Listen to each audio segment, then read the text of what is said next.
I am a slightly overweight, red-headed baker's daughter. I have a crush on the blacksmith's son. He doesn't even know I exist, and spends all his time with some blonde bimbo. They get betrothed. A mystic shows up and tells the blonde girl that she is the chosen one, and that the blacksmith's son must stay behind to craft her the ultimate armor. I still care about the blacksmith's son, and am lovesick as all hell, while he devotes himself entirely to his work, and often forgets to eat. I bring him food and drink every day. He never says anything, but the empty plates are left out every evening. Drought, years of poor harvests due to growing evil. Why hasn't that blonde bitch done something about it yet? Well, father dies, and I have to assume control of the bakery. Food is expensive due to the dark times, and I am still feeding the blacksmith's son. I frequently skip meals so he can stay healthy. Eventually, he finishes with the armor and waits patiently for the blonde girl to come claim it. She never does. She defeats the ultimate evil without it. The blacksmith's son is inconsolable. It takes a while, but he eventually comes out of his rut. We get married and have a daughter. He's frequently distant, and doesn't take as much interest in the family. He's still the best blacksmith in the kingdom. He refuses to sell any of the equipment he makes, however, so I have to keep our family afloat with the bakery. Harvests are good, so grain is plentiful again. Years pass, and he grows more depressed, and stops working entirely. I always try to keep his spirits up, but there's no helping it this time. He gets ill, and dies with the blonde girl's name on his lips. I realize that I've wasted my entire life caring for him. I am the daughter of a world-famous blacksmith and a humble baker woman. I grow up constantly seeking my father's approval. He spends all of his time working on masterwork equipment and ignores me and Mom. Mom is visibly depressed all the time, but stays solely devoted to Dad. I grow up basically unnoticed by my father, and wind up taking on responsibilities in the household I shouldn't have to. I gather wood, coal, etc. for him to burn in his forge. I do all of the repairs on our home. I keep my mother safe from suitors in the village, thuggish adventurers, the riffraff that's always coming through to see the hometown of the chosen one. I become tough through hard work. Dad dies. Mom stops tending the bakery. She barely speaks, forgets to eat. I start going through my father's old works, trying to sell off anything that can keep the bills paid. It's all great work, but far too expensive for anyone in our village, or any of the caravans to afford. I come across a pristine suit of armor, sword, and shield in the attic. My heart begins to beat rapidly. I've not lived long, but this sight is the most beautiful I've yet seen. I can't help myself. I don the armor, strap on the shield, and hold the sword. It all fits perfectly. The weight is negligible. I realize that this is the equipment that made my father famous, yet it's never been used. A mixture of desperation and excitement crystallize into resolve inside me. I leave home that night without saying goodbye. I fall in with a group of pilgrims that follow the path of the chosen one, visiting places of significance to that quest. They pay me to keep them safe. The money is good, enough for me to live on, and to send money back to Mom. I don't pay too much attention to the stories they talk about. I'm not a hero, just a girl who does what she has to. Years later, the work for pilgrims is beneath my abilities, so I seek harder, more profitable work. I find myself entering dungeons by myself, slaying mythical beasts, and uncovering treasures untold. A mystic approaches me one day. He tells me that there is a task that only I can complete, and that accomplishing it will earn me the rule of this kingdom. I know enough of the pilgrims' stories to see the similarities. Against my better judgment, I undertake the quest he gives me. Eventually, I meet an awkward young mage who aids me in my travels. The end of the quest draws nigh. We ascend the tower of a powerful lich with the intent to slay him. As we near the lich's lair, I hear laughter. A bolt of pure energy strikes me in the back, paralyzing me and knocking me to the ground. The mage, who I thought was my friend, stands over me. Yes, you'll make a fine servant. Much more powerful than that pathetic queen ever was. His face melts away, revealing the skeletal visage of a lich. I remember the stories of the Chosen One, how she defeated the ultimate evil without the ultimate armor, and anger wells up in me. I've got my father's sword, my father's armor, my mother's strength of heart. I won't falter here. I close my hand around the grip of the sword, forcing myself to my feet by sheer force of will. The lich is visibly shocked, but has no time to react, and I strike him down with everything that I am. My strength fails me as I exit the tower. I collapse on the ground, unconscious. It's several days later when I awaken in a small hovel to the familiar smell of baking bread. I must be dead. This is the only afterlife a baker's daughter turned adventurer deserves. My body aches in protest, convincing me that I must still be alive. Oh, good. You're awake. You had me worried, miss. A dark-haired boy, around my age, with gangly limbs and an awkward smile, enters from another room. He has a fresh loaf of bread.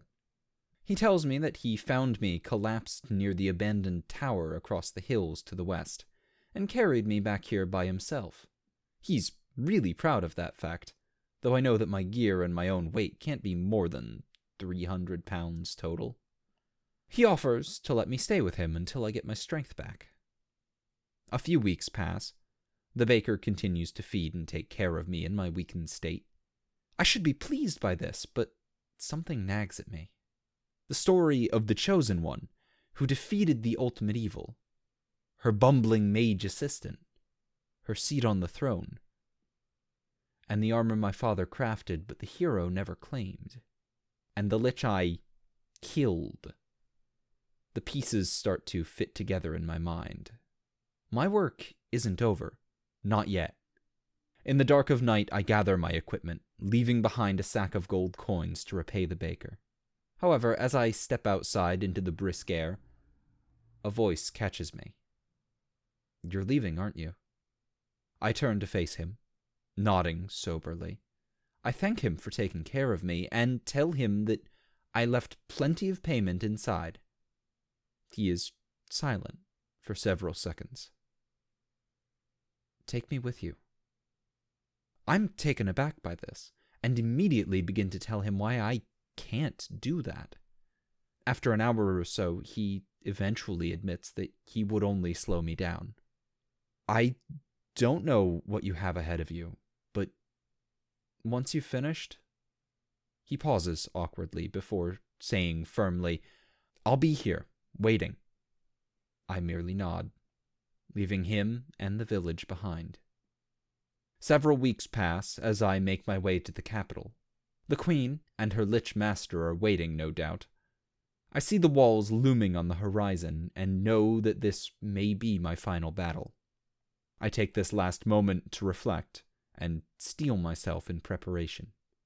A military stands between me and the lich, but I'm stronger than they are. Even when they find an opening, my father's armor deflects their attacks away harmlessly. Eventually, I make it to the throne room. The queen is there, and the bumbling mage of a lich. There is no betrayal to suffer. Not this time.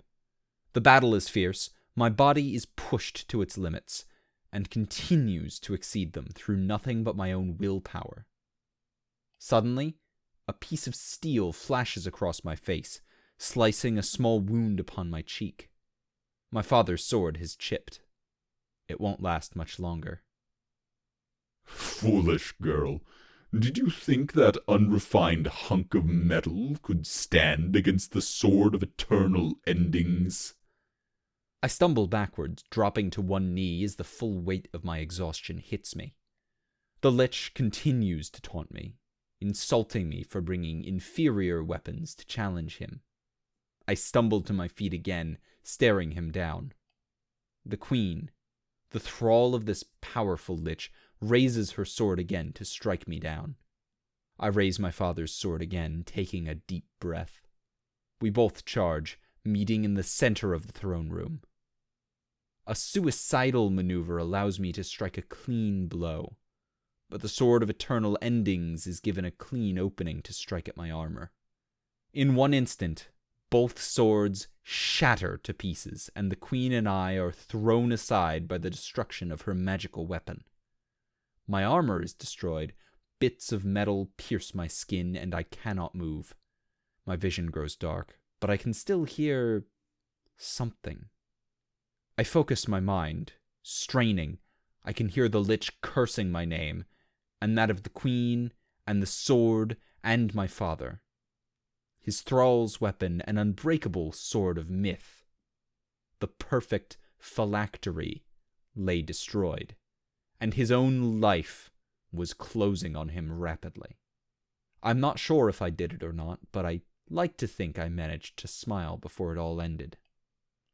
Be a dark-haired, gangly-limbed baker in a small village. I always dream of going on adventures. One day, while venturing away from town, something reckless, but I do it for the sense that I'm a real adventurer, I see a figure beside the old tower. I approach cautiously and realize the form is that of a girl, my age. She wears a wondrous suit of armor, and I can see her sword on the ground beside her. Being a good-hearted fellow, I decide to bring her back to my village to recover from whatever did this to her. She's heavier than anything I've lifted before, but I struggle through it, carrying her on my back and back to the village. Days pass and she doesn't awaken. Every morning and every evening, I bake fresh bread, so she has a warm meal to wake up to. Several days pass before she awakes, and she only stays a week after. I can see in her eyes that she intends to leave soon. Perhaps it's time for me to set aside this life of bread and pastries, and move on to something bigger. I confront her when she tries to sneak away, telling her to bring me along. She shoots me down, repeatedly. I finally give in, and tell her I won't get in her way. The next morning I gather my things. I can't travel with her, but I still have to help. What if she's injured again? I need to be there to help her. I manage to track her movements all the way to the capital. The scene is unbelievable. There are so many people injured, unconscious, or dead. It shakes my resolve to see it, but the thought that she might be in there, among them, crying for help, forces me to continue forward. The peasantry and non-combatants are all in hiding, and I feel their eyes on me as I follow the path of bodies, my eyes keen for the sight of her shining armor. I arrive at the palace itself. In normal circumstances, I'd never be so brash as to enter it like this. At a time like this, I definitely shouldn't do so. But I enter anyway. There are fewer bodies here, and I feel a knot start to tighten in my stomach. If she had fallen here, that would be one thing, but to travel this whole way and find no trace of her? The thought of it tears me apart. I stand in front of the door to the throne room. Truly the height of foolishness. A peasant baker walking among hordes of fallen warriors, entering the throne room. There is broken metal all across the floor, and a pile of scorched bones sitting in the center of the room. I look around, seeing two figures at opposite ends of the room. One is clearly a former undead, though her hair is still rooted stubbornly to her head. The fine golden locks frame what may have once been a beautiful face.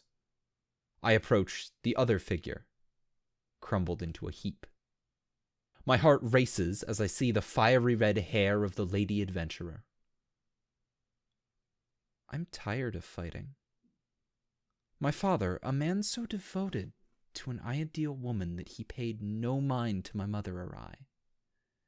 My mother, who gave her heart to a man who would never return her sentiments. And me, a stupid girl with a complex, and a nature tailor-made for getting herself killed. I'm tired of fighting. There was a mystic once. He met a young girl and her fiancé in a small town at the edge of the kingdom. He saw the future play out before him, he said, and this future was one of heroics, adventure, and glory. Many years later, another young one crossed his path. The last one had fallen prematurely, but this one, she was already equipped for the mission. Why was she wasting her time fighting simple monsters in dungeons? But I wasn't wasting time. Not once. I was running headlong to this conclusion. The end of my adventures. To be honest, it wasn't a bad run. I can die satisfied. I feel a slow, steady rising and falling. My breath? Certainly not. I'm not even positive I'm still capable of such faculties. And yet, it continues. Every few seconds, a heavy lurch shakes me, slowly bringing me back to full consciousness. I can't move. I can hardly breathe, and someone is carrying me to God knows where. I manage to open my eyes, and the bright sunlight assaults my vision, forcing me to jam them shut again. I try to groan at the feeling, but my body won't waste any effort on something like that. I don't try opening my eyes again. I'm too tired for that. Best to sleep for now. I don't know how long it's been, but when I wake again, I'm not moving anymore. I feel something pressing against my hair, but pay it no mind. It feels nice, actually. It reminds me of how my mother used to stroke my head when I was young. I managed to sigh in contentment. In response, the stroking stops suddenly. I open my eyes, searching for whatever caused the end of the first comfort I have had in many years. I'm greeted by the shocked, sleepless face of the dark-haired, gangly-limbed baker. He stares down into my eyes, and the flood of emotions is visible in every line of his tired face. I open my mouth, trying to urge him to continue stroking my hair. Please, keep... My voice hurts. My body hurts. Everything hurts. Please, please, please, just give me one positive thing to hold on to. Luckily, he seems to understand and continues to stroke my hair. He doesn't stop, even when I fall asleep, even when I wake up. He's still there, stroking my hair like I asked him to. I don't know how long we've been traveling, but finally we stop. He lays me down on the same bed I recovered in when we last met. For the next month he cares for me, feeding me soup, stroking my hair, and making sure I'm recovering properly. Soon I'm recovered enough to walk, talk, and eat by myself. My strength may never be what it once was. I have no armor, no sword, and no adventures left. But I've got the dark-haired, gangly-limbed baker boy. And, unlike my father, I've come to realize that I'd never be content with anything else. Thanks for tuning in to another tale as told by Cloak and Dagger Narrations. If you enjoyed the story, please feel free to show it with a like or a comment, and throw a subscription my way to hear more. Or, If you'd like to help support the channel and keep these stories going, you can consider flinging money wildly in the direction of my Patreon. Or check the paypal.me link for a one-time money flinging opportunity. If you want something in return for your money flinging, apart from the sultry sounds of my voice, there's a Teespring link down in the description. Wear the logo and send more people here to join you in money flinging. Or you can check the Drive-Thru RPG affiliate link to pick up some rulebooks and start making stories of your own. Thank you.